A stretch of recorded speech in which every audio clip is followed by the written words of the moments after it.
অস্থির নিত্যপণ্যের বাজার, বেশিরভাগ সবজির দাম আকাশ ছোঁয়া। দাম বেড়ে ডিমের ডজন এখন 150 টাকা, মসুর ডাল কেজিতে বেড়েছে 30 টাকা, বেড়েছে আটার দামও, কমেনি চালের দরও। বিক্রেতাদের অজুহাত বৃষ্টি ও পণ্যের সরবরাহ কম থাকা। ভোক্তারা বলছেন নজরদারির অভাবেই নিয়ন্ত্রণহীন বাজার। আরও জানাচ্ছেন আলওয়ান খান।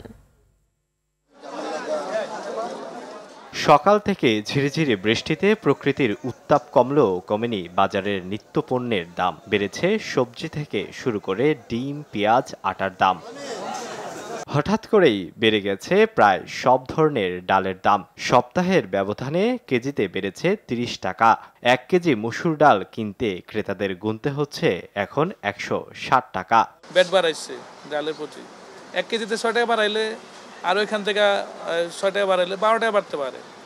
তো এখানে 1 কেজিতে 30 টাকা কেমনে? অনেকে কিনতেছে না, কবে এত দাম চান, বিশ্বাস হইতেছে না যে এত দাম কেমনে বাড়ে। 1 কেজি ডালে 30 টাকা। আসলে যে আটা নাই, আপনি যান সব ইন্ডাস্ট্রিতে যান, সবার কাছে দেখবেন যে আটা ভরা আছে, তাদের গোডাউনে আটা ভরা আছে, দিচ্ছে না, মার্কেটে দাম বাড়াচ্ছে।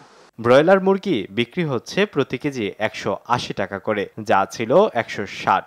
80 টাকার নিচে নামছেই না কোনো সবজির দাম। মাছও পাওয়া যাচ্ছে না 200-র নিচে। আমদানি কম, এই কারণে করলা উস্তার দামটা একটু বেশি।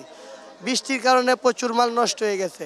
পর্যাপ্ত মাল আপনার আনসিজনের দ্বারা ওইটা পলিস্টার রাখতে হয়, এই জন্য দাম বেশি। বৃষ্টির কারণে দাম বৃদ্ধির অভিযোগ থাকলেও কোনো একটি চক্র নিয়ন্ত্রণ করছে নিত্যপণ্যের দাম, বলছেন ক্রেতারা। ডিমের দাম, মুরগি এবং গরু গোস, এগুলা সমস্ত দাম আর কি সিন্ডিকেটের কারণে আমার বাড়তেছে। দাম বৃদ্ধির পেছনে কোনো কৃত্রিমতা থাকতেও পারে। ঊর্ধ্বগতির বাজারে নেই কোনো স্বস্তির খবর। ঊর্ধ্বগতিতেই বিক্রি হচ্ছে বিভিন্ন জিনিসপত্রের দাম।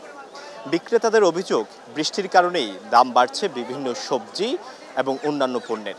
তবে ক্রেতাদের অভিযোগ, হয়তো কোনো একটা সিন্ডিকেট কাজ করছে। সঠিক নিয়ন্ত্রণই পারে এই ঊর্ধ্বগতির বাজার নিয়ন্ত্রণে আনতে। আলওয়ান খান, RTV, ঢাকা।